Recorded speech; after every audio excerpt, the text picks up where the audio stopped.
A very good morning to all of you. 67th BPSC बहुत ही नज़दीक है. 23rd January is the date. Prelims की हम बात कर रहे हैं. I have categorized the current affairs section into 9 themes and based on the previous year question papers. See, if you prepare these 9 themes, मुझे लगता है कि majority of the question जो current affairs के आते हैं, you will be able to solve those questions. See, around 30 question पूछे गए 66th बीपीएससी में. तो व्हाट आई हैव एनालाइज्ड कि 20 से 30 क्वेश्चंस पूछे जाते रहे हैं बीपीएससी में करंट अफेयर्स सेक्शन से. And I have already told you that there are 4 sections which are normally called as the core areas of BPSC, and current affairs is one of that 4 section. So already I have made a special video on the science part, which is again one of the core area of BPSC as far as the prelims is concerned. So हम देखते हैं कि ये कौन से 9 areas हैं. कुछ examples के माध्यम से I try to explain you कि कैसे ये क्वेश्चन किस बीपीएससी में पूछा गया है. Specially I will take the example of the recent BPSC that have been conducted in the recent past. So I am Deepak and you are watching IAS PCS Factory. Let us understand these 9 important areas of BPSC. First, let me change the color. Let us take this one. Okay. See, the first area that I have understood is the schemes oblique लिख लें या फिर and लिख भी सकते हैं, and policies of the government. जो भी सरकार की स्कीम्स होती हैं बहुत ही इंपॉर्टेंट है. इसमें अगेन आई विल सब classify it into 2 sections. One is at the national level, जो राष्ट्रीय स्तर की जो स्कीम्स होती हैं, जैसे कि मान लीजिए कि स्पेशली द मोदी गवर्नमेंट, जो मोदी एरा है उसमें की स्कीम्स पूछी जाती हैं. और दूसरा है जो बिहार सरकार की, स्पेशली जो नीतीश कुमार की गवर्नमेंट है, इनसे ही पूछा जाएगा. ये बताना इसलिए ज़रूरी है, आई नो कि majority of you know this fact, but still there are many जिनको ये पता नहीं होता है. जैसे मान लीजिए कि 66 बीपीएससी में इसमें पूछा गया कुसुम योजना के बारे में. ठीक है, सोलर पंप जो है एग्रीकल्चर में, तो इसमें पूछा गया. या फिर पहले भी मान लीजिए कि मनरेगा के फीचर्स के बारे में पूछा जा चुका है. मनरेगा की जो है देखिए अधिकतर जो स्कीम्स होती हैं ना, उनमें एक चीज़ मैंने नोटिस किया है कि उनकी ऑब्जेक्टिव्स पूछे जाते रहे हैं कि इन योजनाओं के क्या उद्देश्य रहे हैं. तो मोस्टली जो ऑब्जेक्टिव वाला पार्ट होता है ना, तो उसमें अगर बहुत ही स्पेसिफिक कोई नहीं है तो I would say go with ई, क्योंकि कोई भी स्कीम का एक उद्देश्य नहीं होता है. अगर आप मनरेगा को ही ले लीजिए तो मनरेगा में क्या है, 100 दिन की अगर रोजगार गारंटी है तो इसके अलावा ये भी तो है कि एक ड्यूरेबल एसेट क्रिएट करना है. रोजगार के साथ ड्यूरेबल एसेट क्रिएट होगा. इसके साथ आपको फोकस है कि जो डिस्ट्रेस्ड माइग्रेशन होता है उसको कम करना है. जो विमेन है उनके लिए आपको पता है कि 1/3 जॉब्स रिजर्व्ड हैं, तो विमेन को एक तरह से एम्पावर करना है, महिला सशक्तिकरण करना है. ठीक है, तो जो भी स्कीम्स होंगी ना, तो उनकी इस एस्पेक्ट पे आप जरूर ध्यान देंगे. सो ऑल इन ऑल, जैसे मान लीजिए कि आपको बिहार सरकार की कोई योजना है, तो मान लीजिए कि बिहार सरकार में योजनाएं जैसे मान लीजिए जीविका है, या फिर बिहार सरकार का एक्ट जो प्रोहिबिशन को लेकर के है उस पर भी सवाल बनाया जा सकता है. या नई देखिए बिहार सरकार में एक चीज़ आप जरूर फोकस करेंगे, you might not be aware about this fact. Girls को लेकर के ऑब्लिक वुमेन बहुत सारी स्कीम्स चलाई जाती हैं. एंड इट इज सेड कि अगर जो करंट डिस्पेंसेशन है वो सत्ता में इसलिए आई है क्योंकि वुमेन ने इन्हें बढ़ चढ़ के वोट किया है. ठीक है, तो इनके लिए सरकार की बहुत सारी योजनाएं हैं, जैसे पोशाक योजना हो गया या फिर छात्रवृत्ति की योजनाएं हैं. सो स्पेशली करंट अफेयर्स में उसको आप कर लेंगे. हम बिहार स्पेशल सेक्शन को अलग से भी अभी देखेंगे. ओके, दूसरा जो सबसे इंपॉर्टेंट एरिया जो मुझे लगा वो है खेल कूद, यानी कि स्पोर्ट्स. देखिए स्पोर्ट्स से मैंने देखा है नॉर्मली 3 से 5 क्वेश्चंस पूछे जाते रहे हैं, 3 to 5 क्वेश्चंस. अब इसमें कौन कौन से मान लीजिए स्पोर्ट्स से पूछा जाएगा, जैसे मान लीजिए कि टेनिस को लेकर के जो जैसे विंबलडन है, या फिर फ्रेंच ओपन है, ऑस्ट्रेलियन ओपन है, तो इनको लेकर के फिर सवाल पूछे जाते हैं. या फिर अभी मान लीजिए कि ओलंपिक्स हुए थे,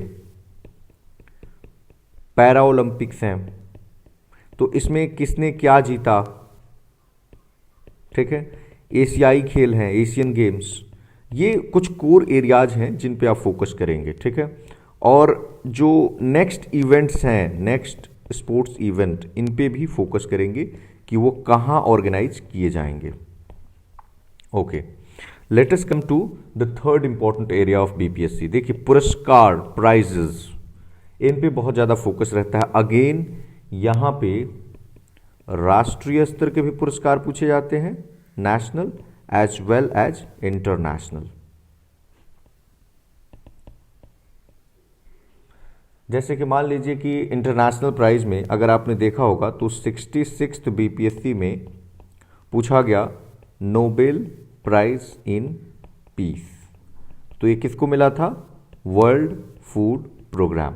तो इस तरह से करके सवाल पूछे जा सकते हैं। यहाँ पे जैसे मान लीजिए कि राष्ट्रीय स्तर के पुरस्कार है तो इसमें ये पूछा जा सकता है कि सरस्वती सम्मान या फिर व्यास सम्मान, इस तरह के, या फिर मान लीजिए कि भारत रत्न है, विभूषण वाला पूछा जा सकता है, या फिर स्पेशली अगर मान लीजिए कि अदर जो अवार्ड्स हैं तो बिहार से जो रिलेटेड लोग हैं तो उन पे आप फोकस कर लेंगे कि स्पेशली कि किनको किनको पद्म विभूषण मिला है, पद्मश्री मिला है और पद्म भूषण मिला है।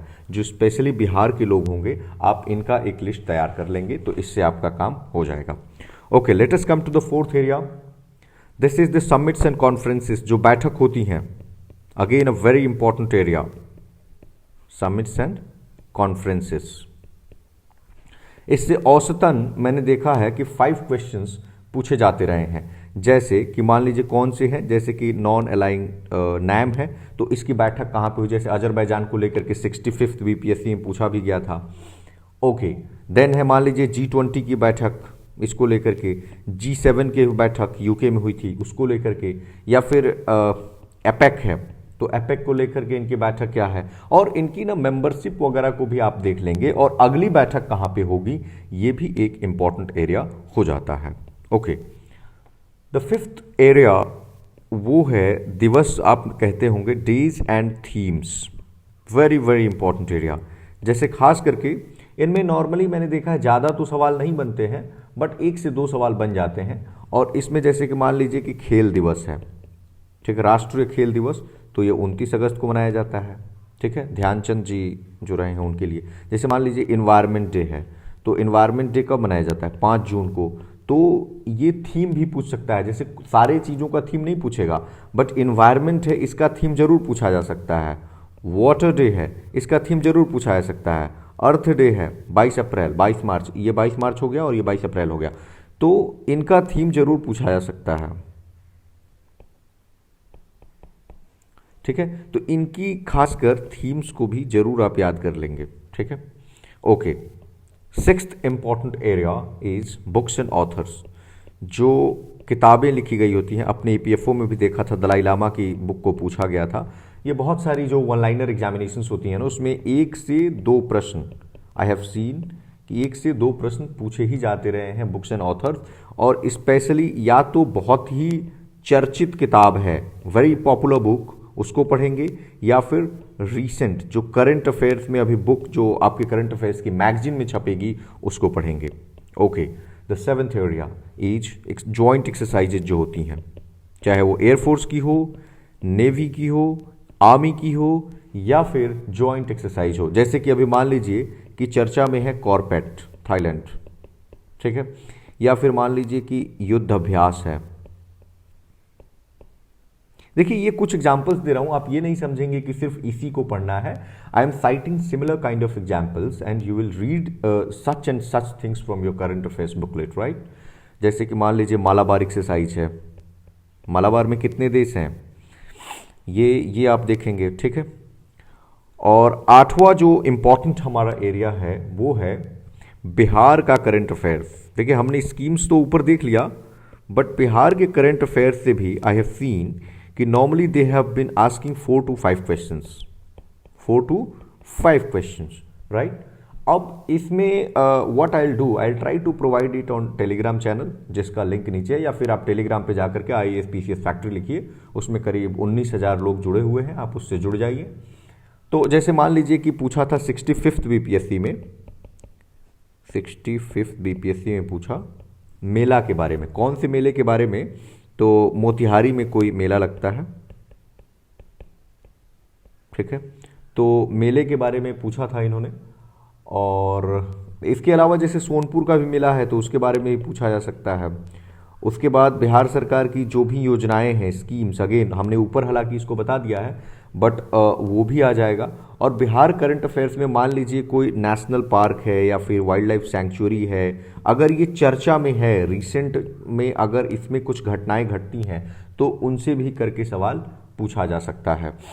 जैसे कि बिहार करंट अफेयर्स में, जैसे अगर आप 66 बीपीएससी देखे होंगे तो उसमें पूछा गया था कि राम विलास पासवान जो हैं वो सबसे पहले कौन सी पार्टी को इन्होंने ज्वाइन किया था, और उनकी डेथ हुई थी आपको पता है उसी टाइम पे, तो ये पूछ लिया गया। फिर 66 बीपीएससी में ये भी पूछा गया कि जो मॉडल कोड ऑफ कंडक्ट है वो बिहार में कब से लागू हुआ, यानी कि जो रिसेंट इलेक्शन हुआ है बिहार में, sorry not for panchayat but it's about the Vidhan Sabha का जो चुनाव हुआ था नवंबर में, लास्ट ईयर अक्टूबर नवंबर में, तो उसको लेकर के पूछा गया कि कब से मॉडल कोड ऑफ कंडक्ट यानी आचार संहिता को लागू किया गया। तो इस तरह की चीजों को आप पढ़ सकते हैं। Okay, the 9th and the last section is Vividh, which you call as miscellaneous. ये बहुत ही, जैसे कि 66 बीपीएससी में ही मोदी जी ने कोई मंत्र दिया था तो उस मंत्रा को पूछा गया, ठीक है, हेल्थ से रिलेटेड मंत्रा था। तो इस तरह की कुछ विविध तरह के प्रश्न आ सकती हैं, और स्पेशली ये नेशनल और इंटरनेशनल इंपॉर्टेंस की भी विविध हो सकती है। जैसे कि मान लीजिए कि कोई देश है, उसकी राजधानी चर्चा में है, कोई देश है वो चर्चा में है तो उसकी राजधानी पूछ लिया जाएगा, जैसे अर्जेंटीना का पूछ लिया गया, तो इस तरह से कर सकते हैं। या फिर मान लीजिए कोई ट्राइब है जो चर्चा में है तो उस ट्राइब को भी पूछा जा सकता है। तो इसको क्लासीफाई करना थोड़ा मुश्किल है, but basically if you focus on these 8 sections now, you will be able to solve most of the questions, and still if you feel that there are some of the areas which are still remaining, then I'll try to cover that. और जहाँ तक sources की बात है, I have already told you that if you follow one source it will not suffice, maybe it may suffice, it may not, so why to take a risk नहीं लेना है। आपको पता है समय कम है, और समय के बारे में एक बात कही जाती है कि अगर आप समय को काटेंगे तो समय आपको काट देगा। ये बहुत ही सिंपल सा लॉजिक है। So focus on your prelims.